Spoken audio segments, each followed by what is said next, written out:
From Manhattan to Montauk, Buffalo to Binghamton, Albany to the Adirondacks, the Empire State is full of promise and pain. I'm finding it very difficult.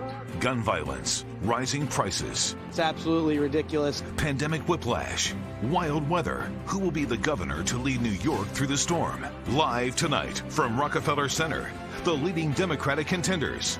New York Governor Kathy Hochul, New York Congressman Tom Suozzi, and New York City Public Advocate Jumaane Williams. From News 4 New York, this is a special presentation.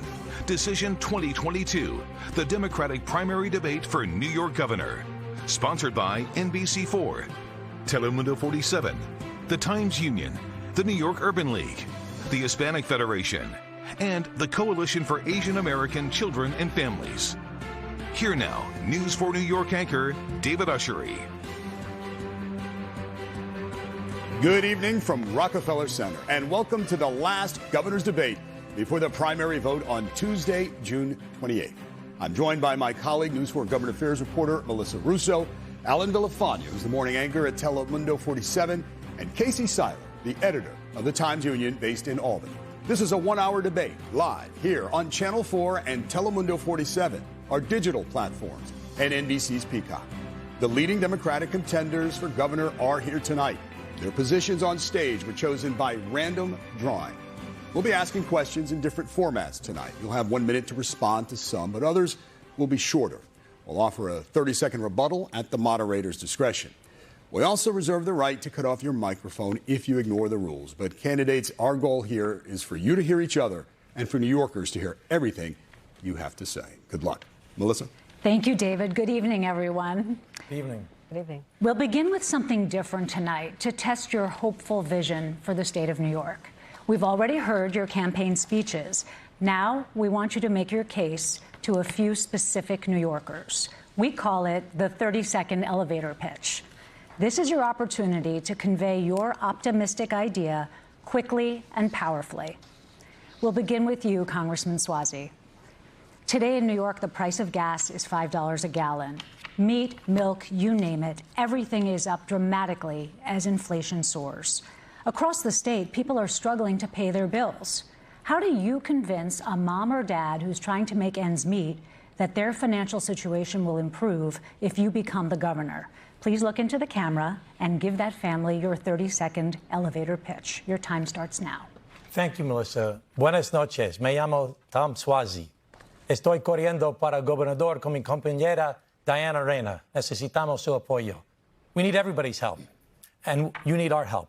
You need your elected officials to work for you, because people right now are suffering in New York State from affordability, because the taxes are the highest taxes in the United States of America, from crime, from corruption, and from kids left behind in troubled schools. I'm a proven executive who knows how to get things done in government.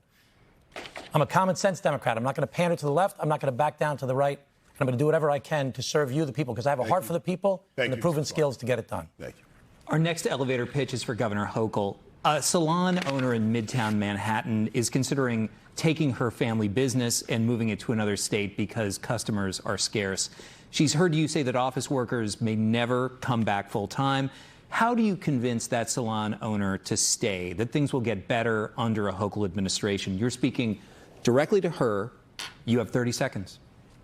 I tell her, as I've told so many New Yorkers, don't bet against New York. We've been down before. We will come back even stronger. We've always demonstrated our resiliency, our tenacity. It's in our DNA as New Yorkers. So that's my elevator speech, but also I understand the frustration. I didn't say they're not coming back. I said we want them to come back. They may not be here 5 days a week, but we need them 3-4 days at least. And we're starting to see the trends in that direction. So don't give up on us. Thank you. Here's the situation for Public Advocate Williams. Last year, New York led the nation in population loss. The factors include the pandemic, the high cost of living taxes, and of course, crime. Everyone knows someone on the fence thinking about moving away. What's your pitch to convince them to stay? Your 30 seconds starts now. Buenas noches, and thank you. As I travel around the state, we hear people saying the same things. They're concerned about public safety, housing, and yes, the economy. I'm asking New Yorkers to move in a new direction, to have a new start coming out of this pandemic, to hire a new governor. In the next 60 minutes, I'm going to explain to you the distinction between a Williams administration that addresses all those issues and a Hochul administration, not just from the past 9 months, but for 6 years as lieutenant governor under Andrew Cuomo, that it still has you concerned about the very issues you're concerned about today. Mr. Williams, economic concerns are top of mind for New Yorkers. Nearly half of state residents and around 2/3 in the city rent their homes. And skyrocketing double-digit rent increases are being felt across the state. This is actually going to be a question for all three of you. I misspoke. A bill that would have limited rent increases on all apartments that are not currently regulated died this month in Albany after the real estate community argued it would hurt smaller landlords and squelch new development. We have questions for each of you on this.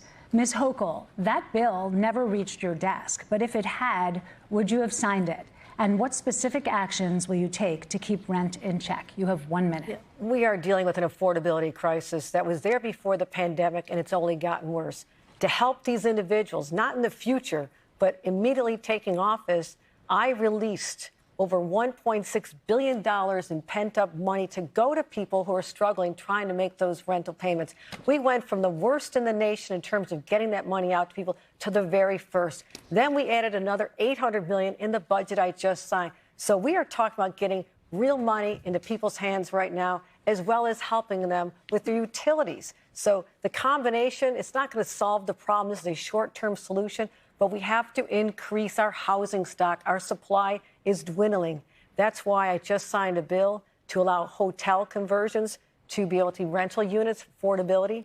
That's why we have $25 billion to build 100,000 more affordable houses. So you look at it in the short term, the midterm, and the long term, and we are working hard every single day to try and solve this problem for New Yorkers. Ms. Hochul, you didn't say yes or no if you would have signed that good cause eviction bill. I will tell you, I am focused on what the legislature gives to us, then I'll analyze it.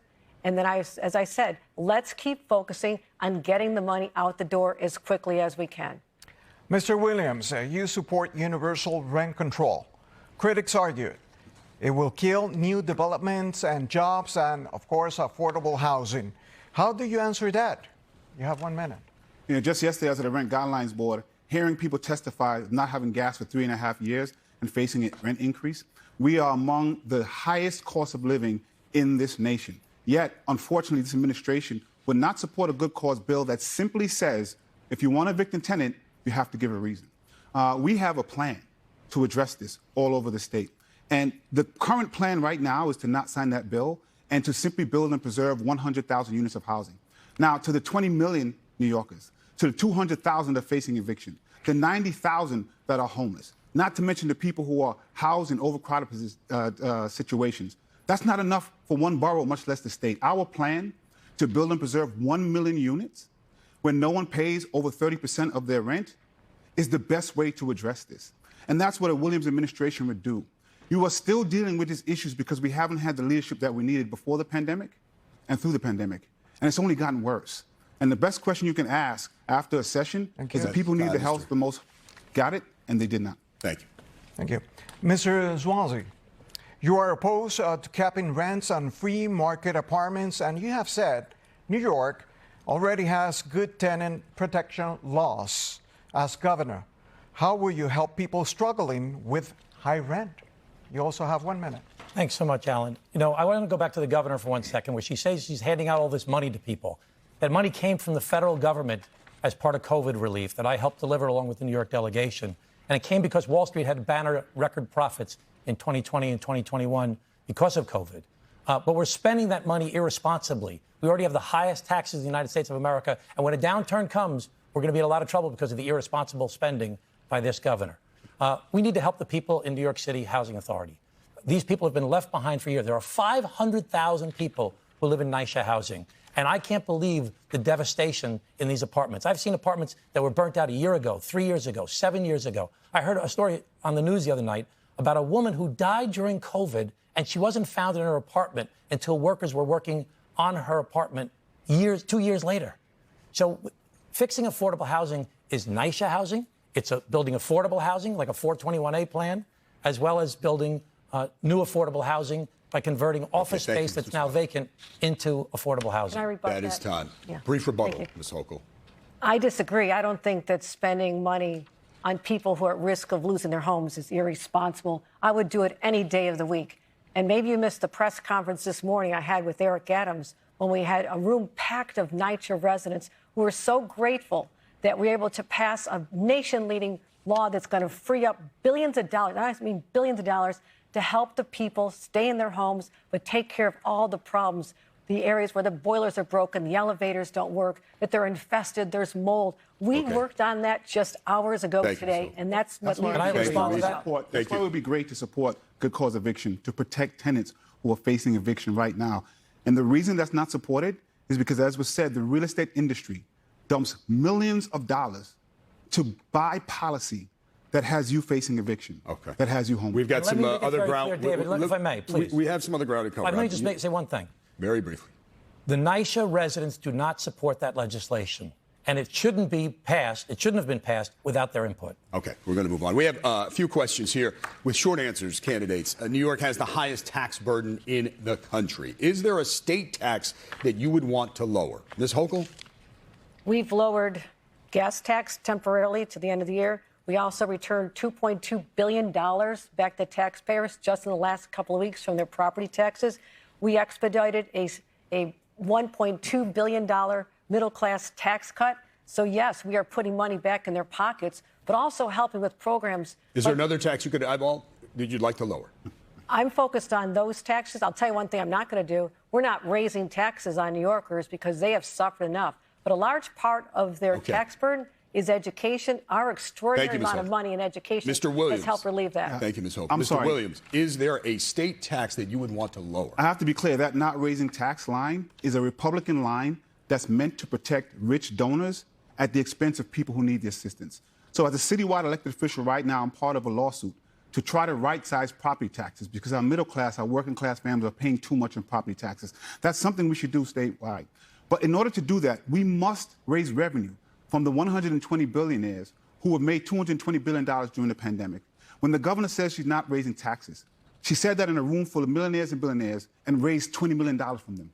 The people who pay for that are the people who don't have health care. Thank you, Mr. The people who don't have health. Mr. Suozzi, is there a state tax that you would want to lower if you became governor? I would cut state income taxes by 10%, and I would reduce property taxes, especially on senior citizens that are house rich and income poor, by doing a circuit breaker. You know, we hear about all these one-off little giveaways every year from every candidate. People do not feel like New York is affordable. We have the highest taxes in the United States of America. That's not something emotional. That's real life, that real people are suffering because we have the highest taxes in America. Mr. Suozzi. A couple other short answer questions. We wanted to ask you a question about the former governor. Former Governor Andrew Cuomo has remained in the arena, so to speak, with TV ads and big speeches on current events. Briefly, if he offered you his endorsement, would you accept it, and why or why not? Mr. Suozzi. Yes, I would accept his endorsement.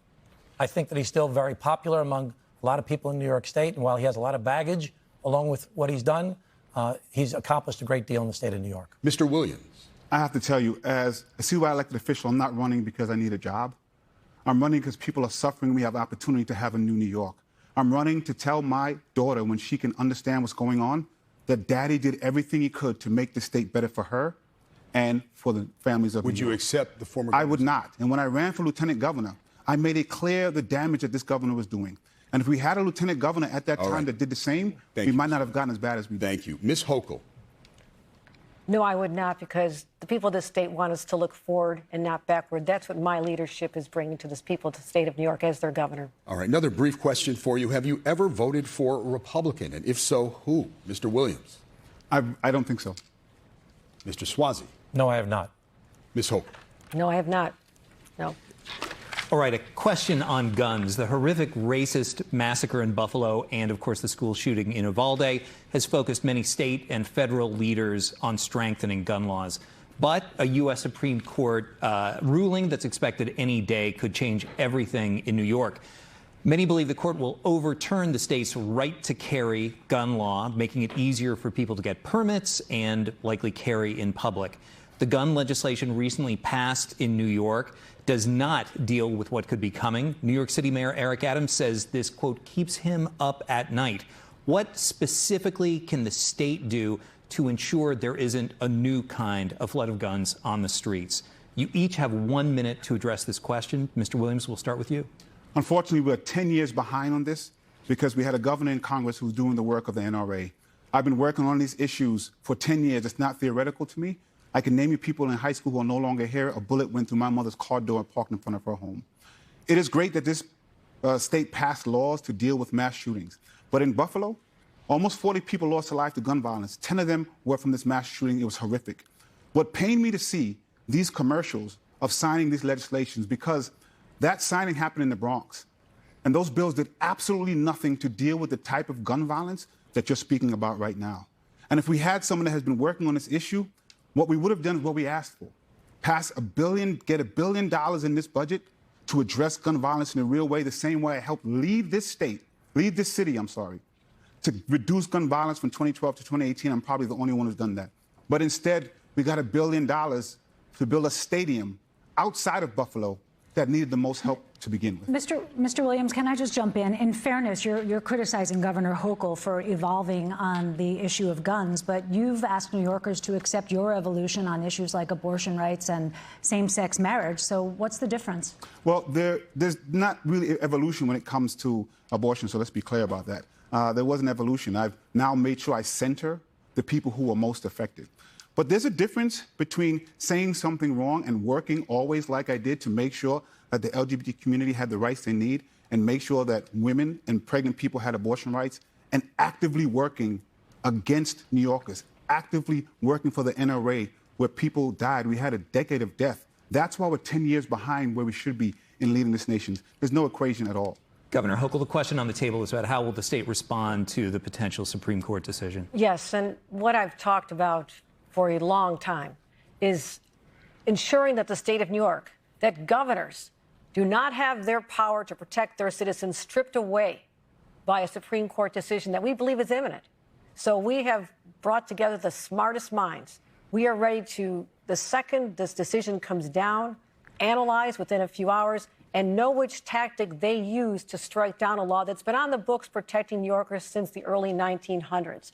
So we're prepared to call back the legislature, working with Speaker Heastie and Andre Stewart-Cousins, the majority leader of the Senate. I've already had conversations about the different tactics we'll take. But I can't say right now what the approach will be because I have to see what basis they used to strike down a law, and then we'll figure out what the answer is and make sure that our law can be legally sustainable. But I'm proud of what we did just a week ago, and that is to have a nation-leading package. Those are not my words, but the Wall Street Journal, the New York Times, the Washington Post, others have said, look to what New York did in the aftermath of the violence. And no, it's not just for the violence we saw in Buffalo. It's for everyday gun violence. We're making progress. Mr. Suozzi, on the potential end of right to carry, how would you respond? You have a minute.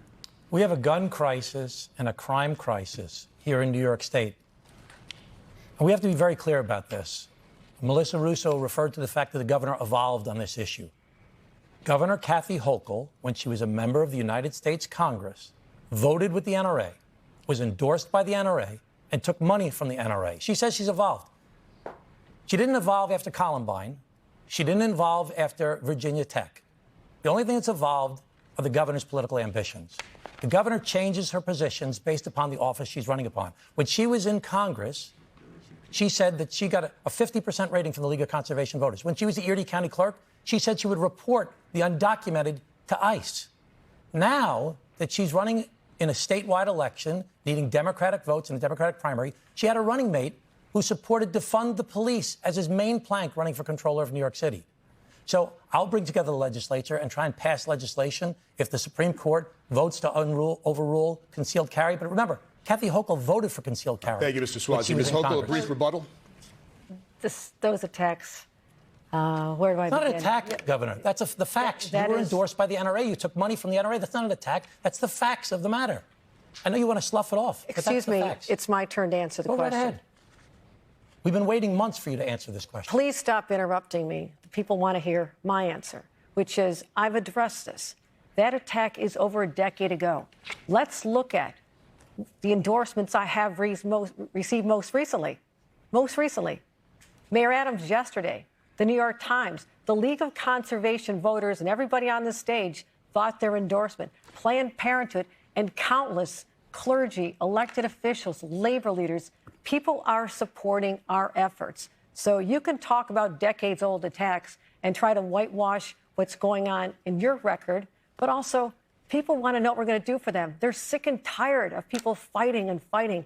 They want Democrats to give them a vision for this governor. This is too important to not be clear.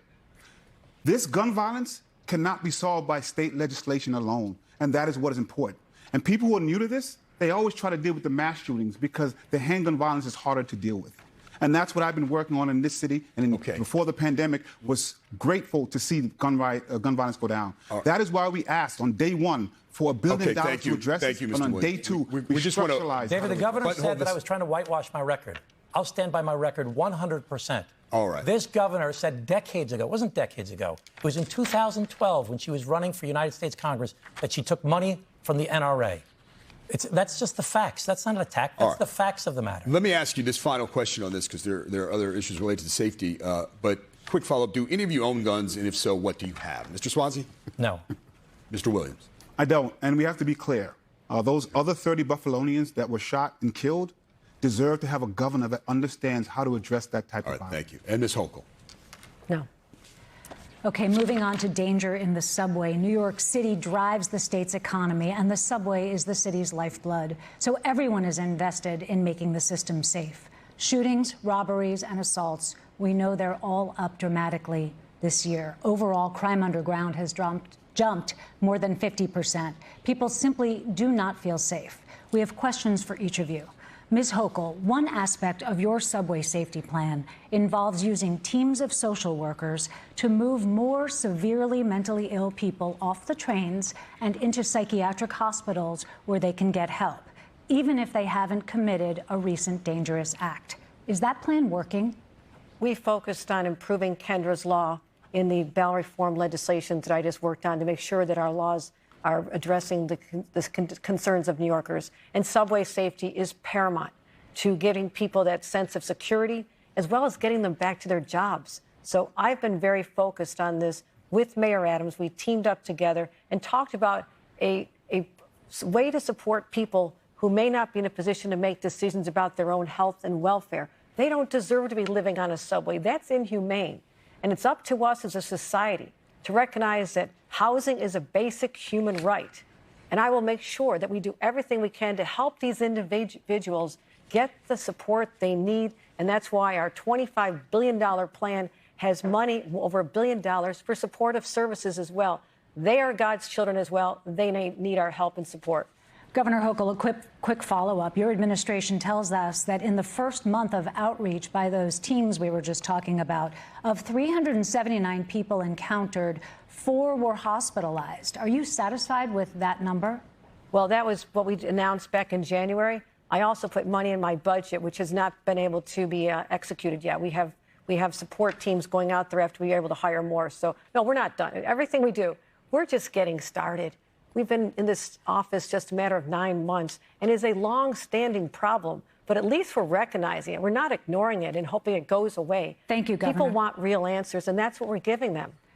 Mr. Williams, you've called for a holistic approach to subway safety, some of which it seems as if the state is trying to do. Do you think that the governor's plan is working? And if not, what would you do differently? You have 1 minute. Well, you know, as a new dad, a new husband, our eldest, Amelie, is now more and more, as she's getting older, taking the subway, walking around like any parent. I'm concerned. What we do know is across this nation, we're seeing violence happen in public spaces and in transit hubs.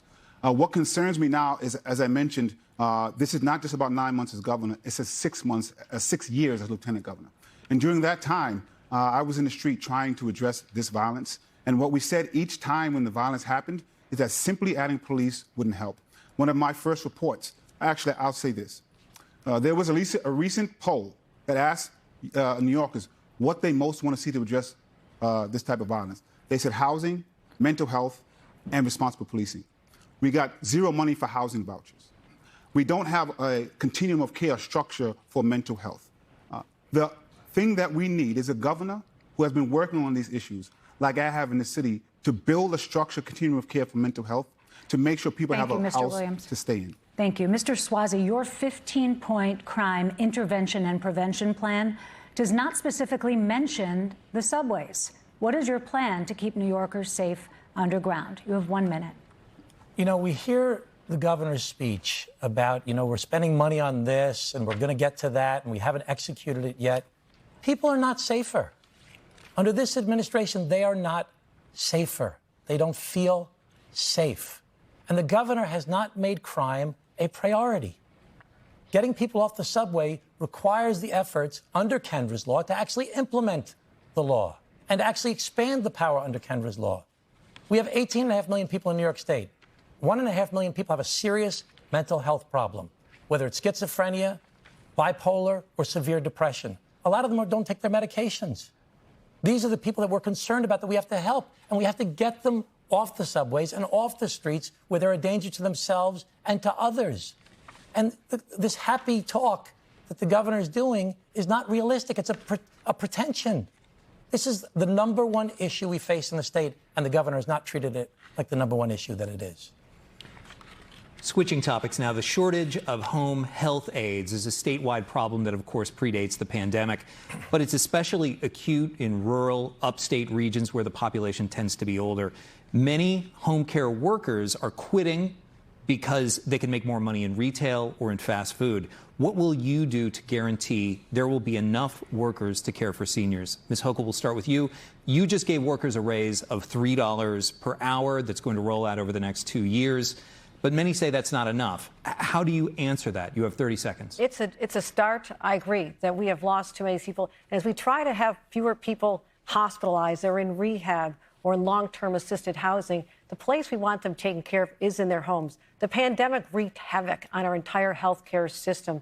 That's why we put $10 billion overall to recruit more people, to make it easier for people to get their nursing degrees, recruit people from out of state. We have a comprehensive plan. An important part of it are the home health care aides, and at least give them a raise that they've been denied for over a decade. Nobody cared about these people until we took office and said, these people are performing essential services. Let's pay them better. It's a start. All right. Mr. Suozzi, there are thousands of elderly New Yorkers that are on waiting lists for aides. What are you going to do to help them? You know, I'm very passionate about this issue. I grew up in a house. All 4 of my grandparents lived there. 3 were very sick. My mom was a registered nurse. We all helped take care of my grandparents. My mom and dad died at 95 and 93 at home because they had long-term health care insurance. People can't afford that anymore. We need to raise the wages of home health care workers. And in doing so, we can create a whole new generation of women of color in the middle class, because women of color are the main ones who work in that field. We have to raise more money for these workers, and we have to serve the elderly people, because we have a storm coming in our country. 10,000 new senior citizens every day turning 65. Thank you. Mr. Williams, how would you make sure there are enough aides to keep seniors secure? You have 30 seconds. Not just seniors. I remember while that budget was being passed, I was standing with a group of folks. One of them was wheelchair bound, and they were crying because she said she will lose her daughter if they don't get the home health they need, and she's going to be shipped away. That's the budget that was passed. Unfortunately, it did not do what it needed to do. Under a Williams administration, you will not have to ask to pay for home health care ads. You will have that in the budget. And the way we pay for some of those things is by raising revenue from the millionaires and billionaires that unfortunately prefer status quo leadership. Thank you.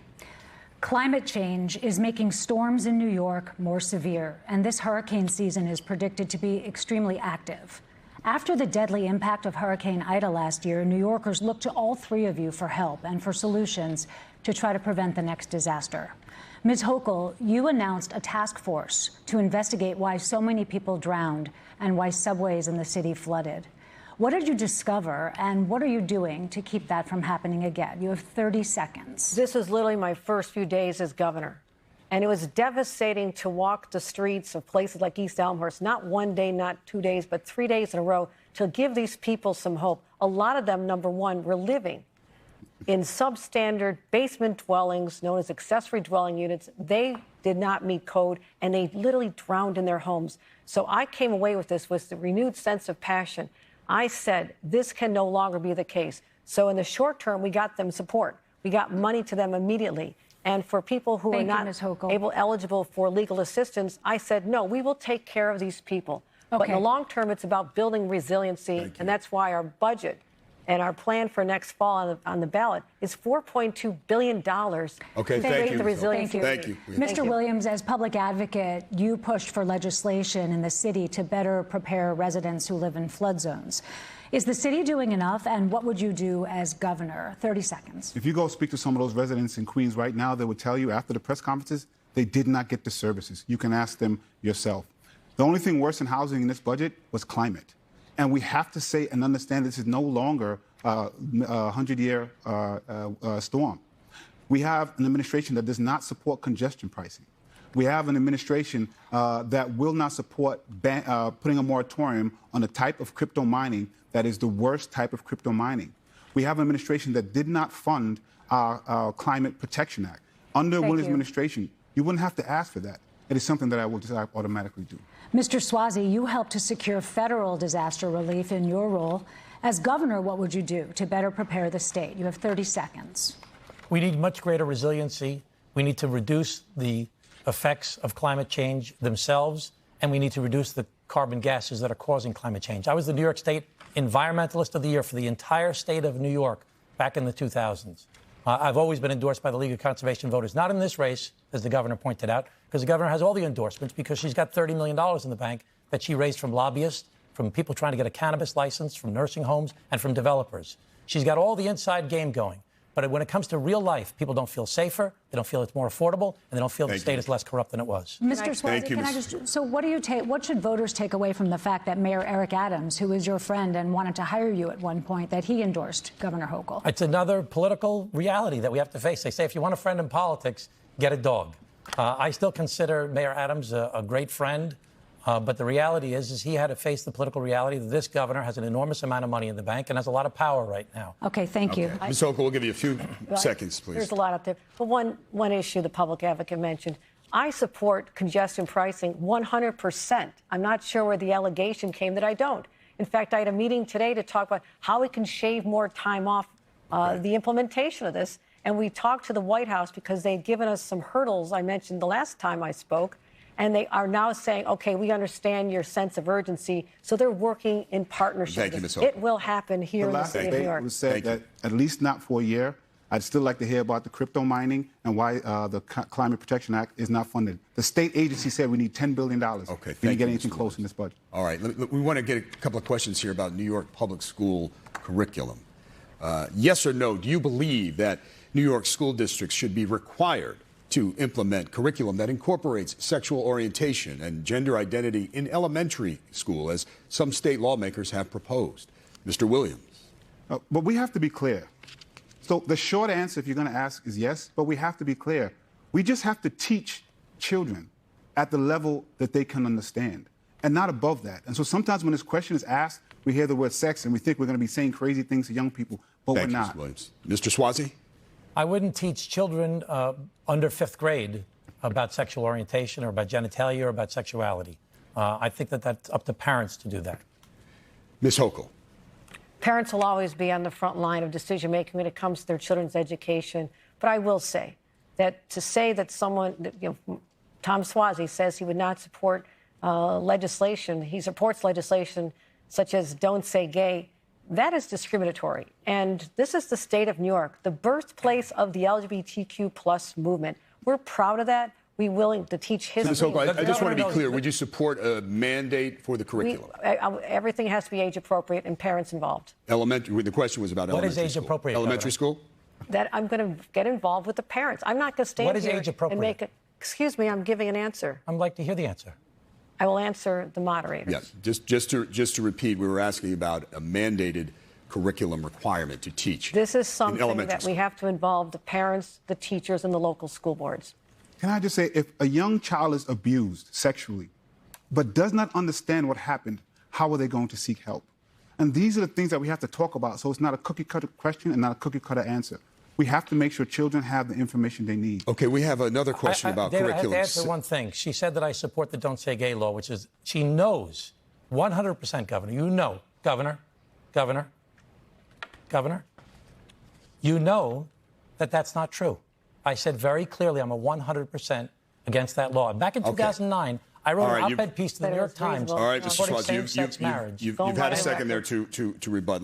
Because we do have a lot of ground to cover. I do have another curriculum question. Several state lawmakers pushing a bill that would require schools across the state to teach Asian American and Pacific Islander history. They say that would go a long way to combat some of the hate and ignorance behind some of the recent anti-Asian attacks. Yes or no, do you support such a curriculum mandate in this arena? Ms. Hochul.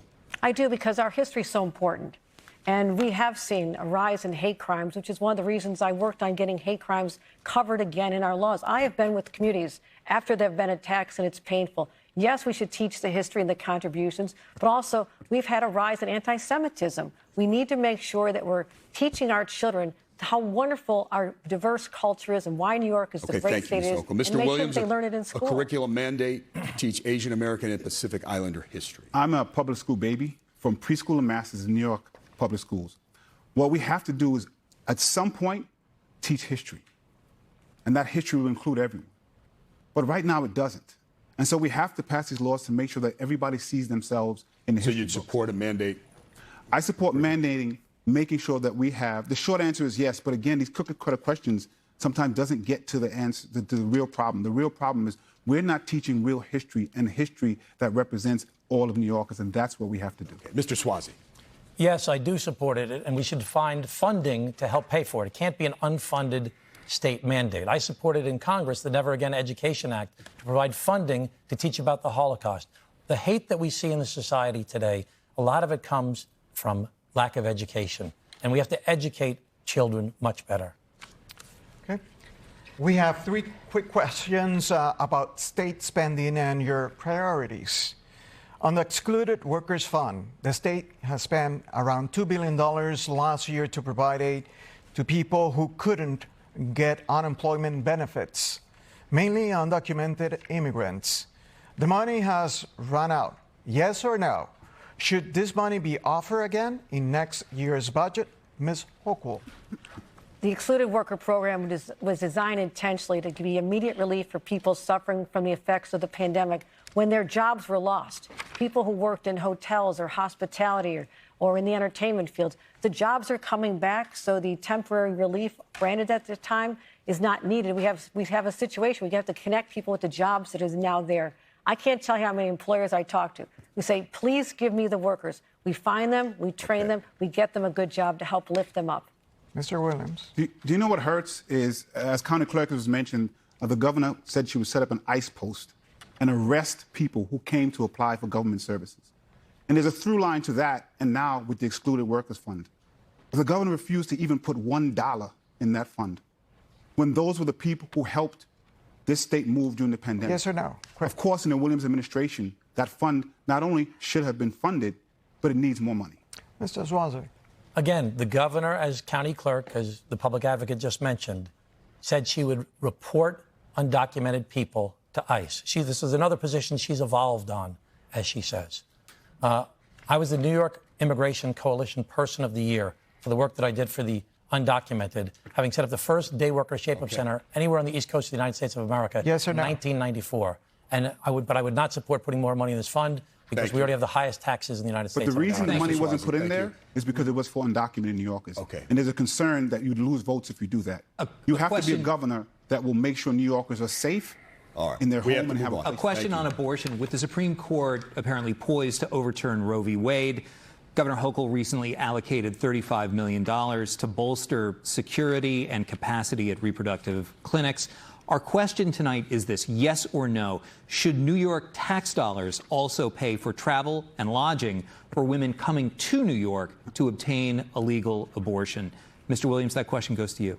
Under the Williams administration, of course, we have to do that because we have to lead the nation on people who have to access abortions. I also would have passed two bills put up by women of more color in this legislature: the Equality Act and the Equity Fund, which would have primarily helped Black and brown women and pregnant people. But also, when we're talking about women's rights, the people who are most likely to be evicted in families are women-led. Thank you. The people who need food are women-led. So we need a full discussion on what is needed. All right. Ms. Hochul. No, I agree with the public advocate on who we need to be taking care of during this. But the money I put forth, no other state has done that to bolster, as you said, our own services here in New York. We anticipate a huge number of people coming. I don't support taxpayer dollars being used to pay for transportation, but I'm working with the advocacy groups, the not-for-profits, the corporations to help fill this gap and let people know that this is a safe harbor for people. Okay. Come to New York and we'll protect you. Thank you. Thank you, Mr. Suozzi. Just want to point out that I have a 100% rating from Planned Parenthood, that I believe that abortion must remain safe, legal, and accessible, and that New York State should be a leader in the country regarding safe, legal, and accessible abortions. And we should also be a leader in trying to prevent unintended pregnancies in the first place by funding contraception and education. But just specifically on travel and lodging for women coming to New York. I don't think we should support travel and lodging. We have the highest taxes in the United States of America already. Thank you, Thank you, Mr. Suozzi. The mental health crisis among young people in New York is severe. The CDC reported nearly 1 in 5 high school students in the state considered suicide, and that was before the pandemic. There's also a shortage of therapists and psychiatrists. It's so bad that New York City's health commissioner said his own child is on a 6-month wait list to be seen. Ms. Hochul, the state is losing skilled, experienced psychiatrists to private practice. You've tried to retain them by giving raises and bonuses, but providers on the front line say the state could do more to boost reimbursements and to reel in greedy insurance companies. They say the system is just underfunded and set up to fail. Can you please tell parents, what is your plan to fix this? You have 30 seconds. You talked about the overall health care system, first of all. We understand how underfunded it was. It was devastated during the pandemic, and it got even worse. That's why we put $10 billion on the table to recruit more workers, especially in areas like mental health. And our education budget also allocates an historic amount of money to school districts so they can literally have to hire the mental health workers that would not have been needed before the pandemic, but our kids got hit so hard. The isolation, being disconnected from their normal processes and support systems, it was hard on them, and we have to help lift these kids back up, and mental health services in schools is going to be a critical part of it. But we have money to recruit, retrain, and get more people into this field. It's critically important. Thank you, Governor. Mr. Williams, you've spoken openly about your own childhood experiences with ADHD and Tourette's syndrome in the context of proposing what you call big plans for reforming New York's mental health care system. So what would you do, looking forward, to get kids help on day one? You have 30 seconds. When I was first elected, one of 3 citywide elected officials in New York City, I again spoke about having seen a therapist for almost 7 years now. And I've heard people say they felt seen. But what we first report that I put out was around what we need to build a mental health infrastructure. We don't have that funding. So on day one, we have to put that funding in place. And we have to build out an infrastructure so that communities that need the most help can actually access it. Schools all across the state have been asking for funding for mental health and are not getting it. We need a governor that will say we won't pass this budget until that money is put in there. Not one that says we need one for a billionaire to build a stadium. Thank you. Mr. Suozzi, you have said that the answer is to help schools connect students with mental health programs in their communities. But how will you make sure that that help is really there and that those children just don't end up on more waiting lists? You know, every answer I've heard tonight from the governor has been about more money for this and more money for that, at least 6 times. More money for this, more money for that. Jumaane just said he wants to spend more money. We don't have more money. We have the highest taxes in the United States of America. We must have a complete rethinking of how we do things in the state of New York. We need to take all of our federally funded, state-funded, locally funded, and not-for-profit services and move them towards children at young ages in our schools to try and prevent their small problems from becoming much bigger problems later on. 75% of the people in jail have a drug, alcohol, or mental health problem. 50% of the people at Rikers Island have a learning disability. We need to get these services that exist in our society out here into our schools. Thank you. Thank you, Mr. Question, Thank you, a question now. I'm sorry. My name is mentioned in that. A question now on economic vision. Upstate New York has seen a steady loss of manufacturing and other industries. Past governors have poured billions into high-tech development and even film production with decidedly mixed results. What's your vision to turn around the economic fortunes of upstate in capsule form? You each have 30 seconds. Mr. Williams. You know, under the Cuomo Hochul administration, the Hochul administration, we've not seen 1 Buffalo Billions. We've seen 2. As I mentioned in Syracuse, the film studio, the film that was supposed to bring jobs. What if we use that money, instead of giving it to big corporations, never get these jobs, and give it to small and mid-sized businesses? Businesses like mine, when I ran a small business. I understand what it's like to run. And just say, if you get this money, you have to build jobs. But I have to bring jobs. But I have to say this because we keep hearing it. We have the highest cost of living. We do have high taxes, but it's unequitable. We have to reduce the tax burden on middle class, working and struggling, and lift it higher on those who are more wealthy. Mr. Suozzi. You know, I'm a lifelong Democrat. I have all great ratings as a Democrat. But we need to reduce crime and cut taxes in New York State. People are leaving in droves. And if we want to save upstate New York, we need to cut taxes so that businesses and people want to locate there. We need to connect residents in New York City with upstate locations to try and build new communities like the Bangladeshis did from Queens moving up to Buffalo, like other communities did in other older communities upstate New York. There's a great opportunity for entrepreneurialism, but we have to reduce taxes and regulation to make it more attractive to live there. Ms. Hochul, this is not a new issue for you, but what would it mean for upstate if you get another 4 years in the executive chamber? They know that there's someone who understands the needs of New Yorkers in New York City, as well as the entire vast area of our state known as upstate, which has been neglected for decades. It never received the attention it needed as well. And it's an important part of our ecosystem. But as far as your question about bringing jobs back there, it's about telling employers, you come to a place like upstate New York, you'll have low-cost power, the most highly educated, skilled workforce, the hardest working people. I have made that pitch to so many businesses, recruiting them to upstate New York. But it's also about creating an environment where they can innovate, and we're going to be leading in those areas as well. Thank you. We have to move on. We want to ask you a pandemic-related question. All three of you played roles in responding to the pandemic from the federal, state, and local level. You also had a front-row seat to the failures. Here's a scenario. A deadly new virus is spreading fast in another part of the world and presents a clear threat to New York. From your perspectives, what would you do differently from the state's 2020 response? You have 30 seconds to answer this. Ms. Hochul. My role during the pandemic, because you didn't see me at any of the press conferences with Governor Cuomo, I was managing upstate. My job was to be the eyes and ears and make sure we brought the resources to the hard-hit areas. What I saw at that time, and I've turned around since I've been governor, there was a disconnect between the federal government, the state government, and the local governments. They were left out of it. So it's about building infrastructure, literally meaning having people on the ground, people with the skills, having the PPE, getting the vaccinations out there, getting the boosters out there. So it's all about being ready, treating it like a military operation. And that's what I've already had to do during the time I've been governor. We've had a number of spikes. Thank you. Mr. Williams, what would you do differently from the states? I just have to say, you can't spend 6 years taking credit for the good things that happened and then not take accountability for the bad things that happened. And I wasn't lieutenant governor, but I was public advocate, and I was very clear about what was going on, that people did not move fast enough, that in between those press conferences, we were making deadly decisions that made people die, including nursing homes. The lieutenant governor was fully silent. We fought to get resources off of a boat at the Jacob Javits Center to NYCHA. As governor, you won't have those issues. You'd have clear, concise information. You'd have resources to the people who are hardest hit. 30 seconds. Mr. Suozzi. You know, the governor, in the answer to the previous question, talked about how she's going to tell employers we have low-cost power and a skilled workforce. Our utility rates are going through the roof because of the mismanagement of this administration on climate change.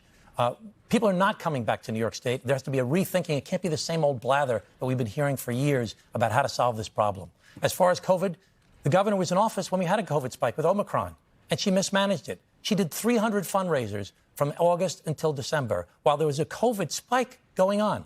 I'm a proven executive who knows how to get things done. I'm trained as a CPA, an attorney. I was a mayor. I was a county executive, a member of Congress. I would develop a comprehensive plan and sell it to the people, not announce a mandate on a Friday and then it takes place on Monday and nobody follows it because you didn't sell it to the people. Would you like a brief rebuttal, Ms. Hochul? Certainly I would.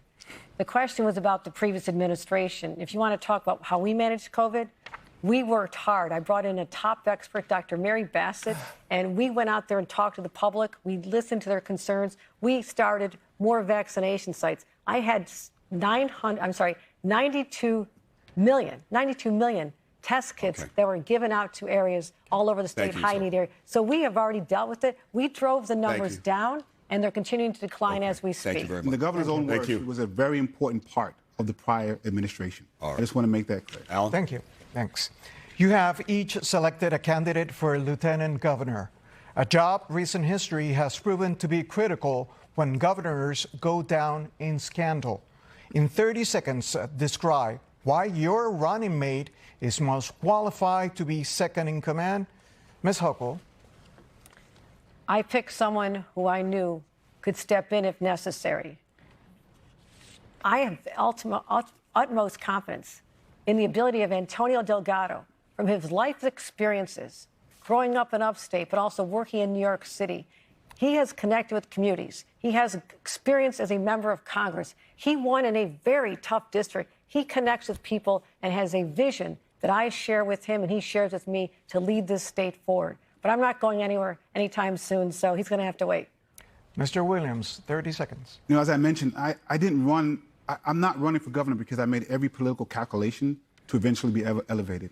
I'm running to help New Yorkers. And so it did hurt me when I saw the governor again make a political decision by taking somebody from a swing district because they're black and have a Latino last name when we need every Democrat in Congress that we can get right now. I chose Ana Maria Archila because I know she's going to speak and lift up the voices of the people who need their voices lifted up. And she will come to me if there's an issue that's not being dealt with.